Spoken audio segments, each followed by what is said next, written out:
tidak pernah menyangka bahwa hidupku akan berubah dalam semalam. Semua berawal dari langkah kecil, keputusan remeh yang kubuat tanpa pikir panjang. Aku hanya ingin pulang lebih cepat dari pekerjaanku di toko bunga kecil itu, menembus dinginnya malam dengan langkah terburu-buru. Tapi dunia punya rencana lain. Di tikungan jalan sepi itu, aku bertemu dengan sosok asing. Seorang pria tinggi, berbalut jas hitam yang basah oleh hujan. Di balik sorot matanya yang tajam, aku bisa merasakan luka yang menganga, seolah dunia telah lama menjadi tempat berbahaya baginya. Sesuatu dalam diriku, mungkin rasa iba atau mungkin kebodohan, membuatku mendekatkan diri. Aku membantunya berdiri, tanpa tahu bahwa saat itu, aku tengah membuka pintu menuju dunia yang sama sekali asing bagiku. Namanya Max. Aku baru mengetahuinya beberapa hari kemudian, ketika hidupku sudah bukan lagi milikku. Pagi setelah kejadian itu, dunia yang kukenal mulai runtuh satu persatu. Aku menemukan diriku dikuntit, diikuti bayangan asing di setiap sudut kota. Ketika akhirnya mereka menampakkan diri, aku sadar aku bukan lagi sekadar Ruri, gadis biasa yang hidupnya nyaris tak berarti. Aku adalah seseorang yang menarik perhatian orang yang salah. Tanpa banyak perlawanan, aku dibawa ke sebuah tempat yang tidak kuketahui. Sebuah rumah besar tersembunyi di balik gerbang besi tinggi. Aroma parfum mahal dan asap rokok bercampur memenuhi udara. Di sanalah dia menungguku. Max, duduk di atas sofa kulit dengan aura mendominasi yang hampir menghancurkan semangatku hanya dengan tatapannya. Hari-hari berikutnya berlalu seperti mimpi buruk yang panjang.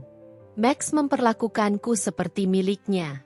Setiap gerakanku diawasi, setiap napasku terasa berat. Ia tidak banyak bicara. Namun tatapan matanya cukup untuk mengunci tubuhku dalam rasa takut dan bingung. Aku bertanya-tanya, apa yang dia inginkan dariku? Tapi di antara ketakutanku, ada sesuatu yang lain yang perlahan menyusup ke dalam hatiku. Ada sesuatu dalam caranya memandangku, dalam caranya menjaga jarak namun tidak pernah sepenuhnya pergi. Aku seharusnya membencinya. Aku seharusnya mencari cara untuk melarikan diri. Namun tubuhku tetap diam. Aku ingat malam pertama aku mencoba melarikan diri. Kaki-kakiku berlari sekuat tenaga di lorong panjang rumah itu. Menabrak meja kecil, hampir jatuh tersandung karpet. Aku berhasil mencapai pintu utama. Tanganku gemetar saat mencoba membukanya. Tapi sebelum aku sempat menarik napas lega, lenganku ditarik kasar ke belakang. Aku berbalik, mendapati Max berdiri di depanku. Mata hitamnya penuh amarah. Namun ada sesuatu yang lebih dalam daripada sekadar kemarahan. Sesuatu yang liar. Sesuatu yang berbahaya. Tanpa peringatan, tanpa memberi kesempatan untuk berpikir, ia menarik wajahku mendekat dan menciumnya. Itu bukan ciuman lembut. Bukan pula ciuman penuh kasih. Itu adalah klaim. Sebuah peringatan. Sebuah pengikat yang tidak terlihat namun terasa hingga ke tulangku. Aku memukul dadanya, menolak dengan semua kekuatan yang kumiliki. Tapi itu hanya membuat genggamannya semakin erat. Aku membenci bagaimana tubuhku bergetar, bagaimana denyut nadiku berdegup keras melawan keinginanku sendiri. Ketika akhirnya dia melepaskan ciuman itu, aku hampir jatuh ke lantai. Namun lengannya tetap menahanku. Seolah dia menolak untuk membiarkanku pergi, bahkan ketika aku membenci keberadaannya. Sejak malam itu, aku tahu aku benar-benar terjebak. Bukan hanya di rumah ini, tapi juga di dalam dunia gelap yang diciptakannya. Dan yang lebih parah, aku mulai takut aku juga terjebak di dalam dirinya. Max tidak pernah meminta izinku. Dia hanya mengambil. Dan aku, perlahan, menyerahkan semua yang kumiliki tanpa mampu melawan. Malam berganti malam, dan rasa takutku bercampur dengan sesuatu yang lain. Sesuatu yang lebih sulit diakui. Aku membencinya. Tapi aku juga membenci betapa aku mulai menantikan tatapannya. Kehadirannya. Bahkan sentuhannya yang kasar. Aku, Ruri, si gadis biasa, kini menjadi tawanan dari dunia yang tak pernah ku mengerti. Dan ini baru permulaan. Hari-hari berlalu dalam kabut yang samar, seolah waktu berhenti bergerak di dalam dunia yang diciptakan Max. Aku kehilangan hitungan hari, tidak tahu lagi apakah pagi telah datang atau malam masih mengintai. Semua terasa sama, sepi, berat, dan penuh ketegangan yang menggantung di udara. Max tidak selalu muncul. Ada kalanya aku menghabiskan waktu sendirian di dalam kamar luas yang terlalu sunyi. Tapi saat dia datang, kehadirannya memenuhi seluruh ruangan, membuat napasku sesak bahkan sebelum dia menyentuhku. Aku sering bertanya-tanya, mengapa aku? Aku bukan siapa-siapa. Tidak ada sesuatu yang istimewa tentang diriku. Tapi setiap kali matanya bertemu mataku, aku melihat obsesi yang begitu dalam hingga membuatku menggigil. Seolah aku adalah satu-satunya alasan dia tetap bertahan di dunia kelam yang dia ciptakan sendiri. Satu sore, aku duduk di dekat jendela, menatap keluar, merindukan dunia yang dulu kuanggap membosankan. Hujan turun dengan deras, memburamkan pandangan, seolah dunia luar ikut menertawakan keterperangkapanku. Aku merasakan kehadirannya bahkan sebelum dia berbicara. Langkah kakinya berat dan pasti, mendekatiku dengan keheningan yang menggetarkan. Aku tetap menatap keluar, berusaha keras untuk berpura-pura tidak merasakannya. Tapi aku gagal. Dalam sekejap, aku merasakan tangannya menyentuh pundakku. Bukan kasar, bukan pula lembut. Seperti seseorang yang berusaha mengklaim sesuatu yang sudah lama menjadi miliknya. Sentuhan itu membuat tubuhku membeku, menahan napas, berusaha mengabaikan denyut jantungku yang berdebar kencang. Dia menarikku berdiri, membalikkan tubuhku perlahan. Aku menolak menatap matanya, takut menemukan sesuatu di sana yang akan membuatku runtuh. Tapi dia tidak memberiku pilihan. Jemarinya mengangkat daguku, memaksaku menatapnya. Di matanya, aku tidak menemukan kemarahan. Yang kulihat adalah rasa lapar, bukan terhadap tubuhku, tapi terhadap sesuatu yang lebih dalam. Sebuah kebutuhan untuk memastikan aku tetap di sisinya, terikat tak terelakkan. Tanpa berkata apa-apa, dia menarikku ke dalam pelukannya. Untuk pertama kalinya, aku merasa seperti hancur di dalam dekapannya. Tubuhku bergetar, bukan karena dingin, tapi karena aku tidak tahu lagi mana yang harus kulawan, ketakutanku, atau diriku sendiri. Max memelukku erat. Seolah jika dia melepaskan, aku akan menghilang. Aku bisa merasakan detak jantungnya, keras dan cepat. Seolah dia sama takutnya kehilanganku seperti aku takut padanya. Di dalam pelukan itu, aku merasakan sesuatu yang menakutkan, kenyamanan. Ketika aku seharusnya membenci semua tentangnya, hatiku justru mulai mencari kehadirannya. Malam itu, dia tidak melakukan apapun selain memelukku, membiarkanku tenggelam dalam keheningan yang berbicara lebih keras daripada kata-kata. Aku berdiri diam di dadanya, mencoba mengingatkan diri bahwa aku adalah tawanan di sini, bahwa ini semua salah. Tapi jauh di lubuk hatiku, aku tahu aku sedang kalah dalam perang ini. Dan aku bahkan belum memutuskan apakah aku benar-benar ingin menang. Aku mulai memahami bahwa Max bukanlah seseorang yang bisa ditebak. Ada hari-hari di mana dia menghilang, meninggalkanku sendirian dalam rumah besar yang sepi, seolah aku hanyalah boneka yang ditinggalkan di sudut ruangan. Tapi ada hari-hari lain, seperti malam ini, di mana dia kembali, membawa badai bersamanya. Aku mendengar suara mesin mobil dari kejauhan sebelum gerbang besar terbuka. Setiap kali suara itu datang, jantungku berdegup lebih keras. Campuran antara rasa takut dan sesuatu yang bahkan lebih membingungkan, harapan. Aku berdiri di lorong panjang, tubuhku tegang menunggu kemunculannya. Max melangkah masuk, jasnya setengah basah oleh gerimis, aura dinginnya memenuhi udara. Tapi kali ini, ada sesuatu yang berbeda pada matanya. Sesuatu yang lebih gelap, lebih dalam, lebih liar. Aku tahu aku seharusnya mundur. Aku tahu aku seharusnya berlari sejauh mungkin.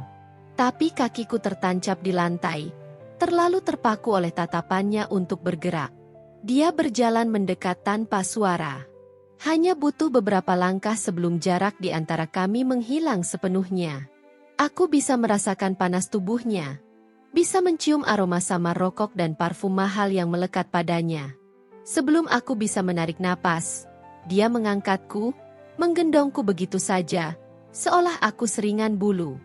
Aku memukul-mukul dadanya dalam protes yang setengah hati, tapi dia tidak bergeming. Tubuhku terperangkap dalam kekuatan lengannya, dalam intensitas emosinya yang menelan segala sesuatu di sekitarnya. Dia membawaku ke ruang tengah, menurunkanku di sofa tanpa membiarkanku pergi. Matanya menatapku lekat-lekat, menelanjangiku tanpa menyentuh. Aku ingin berteriak, ingin bertanya mengapa dia begitu terobsesi padaku. Tapi aku tahu, di dunia ini, kata-kata tidak memiliki kekuatan apa-apa. Tiba-tiba, tangannya membelai pipiku, gerakan yang sangat bertentangan dengan kerasnya dirinya. Lalu, tanpa aba-aba, dia menunduk dan menciumku lagi. Berbeda dari sebelumnya, ciuman ini penuh ketidakteraturan, penuh amarah yang terbungkus dalam keputusasaan. Ciuman yang dalam, kasar, dan begitu menuntut hingga aku kehabisan napas. Aku mendorong bahunya, berusaha menarik diri, tapi Max menahan tengkukku, menjaga wajahku tetap di tempat, seolah dia tidak rela melepaskan bahkan untuk 1 detik pun. Aku bisa merasakan jari-jarinya gemetar sedikit. Sebuah retakan dalam dinding dingin yang selama ini dia bangun. Saat akhirnya dia menarik diri, napasku terengah-engah, wajahku panas bukan hanya karena malu, tapi juga karena aku merasakan diriku semakin tenggelam dalam jurang yang dia gali untukku. Aku seharusnya membencinya. Seharusnya merasa jijik. Tapi tubuhku mengkhianatiku, memanggilnya kembali dalam diam. Max menatapku dalam-dalam, seolah menantangku untuk menolak. Tapi aku hanya bisa berdiri di sana, terdiam, membiarkannya membaca ketakutan, kebingungan, dan ketertarikan yang bahkan aku sendiri tak mampu menyangkal. Malam itu, Max tidak berkata apa-apa. Dia hanya duduk di seberangku, mengamati setiap gerakanku seolah aku adalah harta karun yang takut hilang darinya. Dan aku mulai menyadari, perlahan, bahwa aku juga telah berubah. Bahwa dinding-dinding yang kubangun di sekeliling hatiku mulai retak, perlahan tapi pasti, karena sosok laki-laki ini. Max mungkin adalah penjahat di dunia ini. Tapi di dalam hatiku yang paling gelap, aku tahu, aku tidak lagi yakin siapa yang sebenarnya menjadi tawanan dalam hubungan ini. Aku, atau dia. Hari ini langit gelap, seolah-olah dunia memantulkan perasaanku. Awan berat bergulung di atas sana, menahan hujan yang tampaknya akan jatuh kapan saja. Seperti dadaku yang sesak menahan sesuatu yang tidak bisa kusebutkan. Aku berjalan pelan menyusuri koridor rumah ini. Setiap sudutnya mengingatkanku pada betapa kecilnya aku di dunia Max. Tidak ada satu sudut pun di tempat ini yang bukan miliknya. Dan kini, termasuk aku. Aku berhenti di ruang tamu. Di sana, Max berdiri membelakangiku, dengan bahunya yang tegang, seolah sedang menahan sesuatu yang nyaris meledak. Aku menggenggam jemariku, berusaha menguatkan diri. Beberapa minggu terakhir mengubahku. Aku tidak lagi gadis ketakutan yang ia culik. Aku masih takut, tapi kini ada amarah, ada luka, ada sesuatu yang ingin aku perjuangkan. Entah itu kebebasanku, atau sekadar harga diriku. Max menoleh, matanya menangkapku dalam satu tatapan. Dan untuk pertama kalinya, aku melihat sesuatu di matanya yang membuat hatiku bergetar. Rasa bersalah. Dia mendekat dengan langkah berat, seolah setiap langkahnya melawan sesuatu dalam dirinya. Aku menahan napas saat dia berdiri di hadapanku, begitu dekat hingga aku bisa merasakan kehangatan tubuhnya. Lalu, dengan gerakan yang mengejutkan, Max menjatuhkan dirinya berlutut di hadapanku. Aku terpaku. Laki-laki yang selama ini berdiri di puncak, yang menarikku ke dalam dunianya dengan paksa, kini berlutut di hadapanku seperti seorang pria yang ketakutan kehilangan sesuatu yang paling berharga. Aku menggigil. Aku ingin mundur, tapi tubuhku tak mau bergerak. Jemarinya perlahan memegang pinggulku, seolah memohon agar aku tidak pergi. Tidak ada kata-kata. Hanya keheningan yang penuh dengan 1000 emosi yang tidak terucapkan. Air mata tiba-tiba mengaburkan penglihatanku. Aku membencinya karena membuatku seperti ini. Membuatku peduli. Membuatku berharap. Tangan Max bergerak, meraih jemariku dengan hati-hati, membawanya ke bibirnya. Sentuhan lembut itu menghantam seluruh pertahananku. Dia mencium punggung tanganku, seolah itu adalah permintaan maaf yang tidak pernah bisa dia ucapkan. Aku menutup mata, membiarkan air mata jatuh tanpa bisa kutahan. Aku tahu aku seharusnya menarik tanganku, menamparnya, berlari sejauh mungkin. Tapi saat dia berdiri dan menarikku ke dalam pelukannya lagi, aku menyerah. Aku membiarkan tubuhku bersandar di dadanya, merasakan betapa keras dan gugup detak jantungnya. Seolah-olah dia sama rapuhnya denganku. Malam itu, aku tidur dalam dekapannya untuk pertama kalinya, tanpa rasa takut. Hanya kelelahan, hanya luka, hanya rasa kehilangan yang aneh akan diriku sendiri yang pernah ada sebelum semua ini terjadi. Aku tidak tahu lagi mana yang benar, mana yang salah. Aku hanya tahu, Max telah menjadi bagian dari dunia yang tak bisa kutinggalkan begitu saja. Dan aku mulai takut. Bukan takut padanya, tapi takut bahwa aku akan mencintainya. Hari itu, hujan benar-benar turun. Deras, tak kenal ampun, menghantam atap rumah dan jendela seperti dunia pun ikut menangis untuk kisah kami. Aku berdiri di depan pintu besar itu. Di tanganku, sebuah koper kecil. Hanya beberapa pakaian, dompet, dan secarik harapan kecil bahwa aku bisa meninggalkan semua ini. Bahwa aku bisa kembali menjadi diriku sendiri sebelum semuanya dimulai. Max tidak ada di rumah saat aku mengambil keputusan ini. Mungkin inilah satu-satunya kesempatan yang kupunya. Aku membuka pintu perlahan, suara deritnya terdengar seperti jeritan kesedihan. Angin malam langsung menusuk kulitku, membawakan aroma basah hujan dan kebebasan yang hampir bisa kurasakan di ujung jemariku.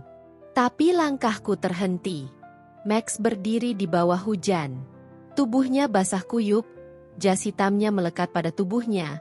Matanya menatapku dengan tatapan yang tidak bisa kujelaskan.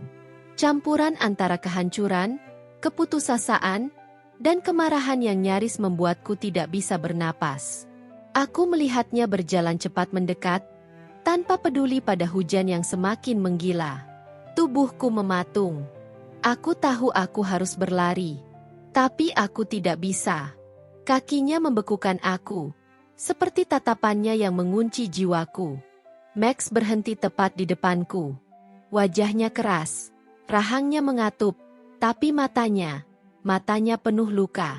Dalam satu tarikan napas, dia meraih pergelangan tanganku, koperku jatuh, membentur lantai dengan suara berat. Aku berusaha memberontak, tapi sia-sia. Dia menarikku ke dalam pelukannya, mendekapku begitu erat seolah aku akan lenyap jika ia melepaskan. Aku merasa tubuhnya gemetar, entah karena marah, takut, atau hal lain yang bahkan dia sendiri tidak mengerti. Dan sebelum aku sempat memproses apapun, Max menciumku lagi. Ciuman ini bukan lagi tentang nafsu, bukan tentang kepemilikan, bukan tentang obsesi. Ini adalah ciuman perpisahan, ciuman pengakuan, ciuman seorang pria yang tahu bahwa dia telah kehilangan sesuatu yang tidak pernah bisa dia genggam dengan kekerasan. Bibirmu panas melawan dinginnya hujan. Tangan besarnya membingkai wajahku, menjaga agar aku tidak pergi. Seluruh tubuhku bergetar, antara ingin memukulnya dan ingin membalasnya. Aku membiarkan diriku larut. Untuk sekali ini, aku membiarkan diriku merasa patah, merasa terluka, merasa hidup. Saat akhirnya dia melepaskan ciuman itu, wajah kami hanya berjarak beberapa inci. Nafasnya berat, napasku terputus-putus, dan dunia di sekitar kami lenyap. Hanya tersisa suara hujan dan dentuman keras di dalam dadaku. Max mengangkat tangannya, menghapus air mata, atau mungkin air hujan, di pipiku. Tatapannya seolah berkata lebih dari 1000 kata. Aku tahu ini akhirnya. Aku tahu aku harus pergi. Dengan gemetar, aku menarik diriku dari pelukannya. Kali ini, dia membiarkan aku pergi. Tidak ada lagi pengekangan. Tidak ada lagi paksa. Aku melangkah mundur. 1 langkah, 2 langkah, sebelum berbalik dan berjalan menjauh. Setiap langkah terasa seperti pisau yang mengiris hatiku. Tapi aku terus berjalan. Karena mencintai seseorang seperti Max, berarti menghancurkan diriku sendiri perlahan-lahan. Aku menoleh sekali lagi. Max masih berdiri di tempatnya, di bawah hujan, tidak bergerak, menatapku dengan tatapan yang akan menghantui mimpiku selamanya. Aku menggenggam koperku lebih erat, lalu melangkah masuk ke dalam hujan malam itu, meninggalkan kisah yang tidak akan pernah selesai. Dan mungkin, di suatu sudut dunia ini, aku akan selalu mengingatnya. Sebagai laki-laki yang begitu terobsesi padaku. Dan sebagai laki-laki yang akhirnya kubiarkan pergi.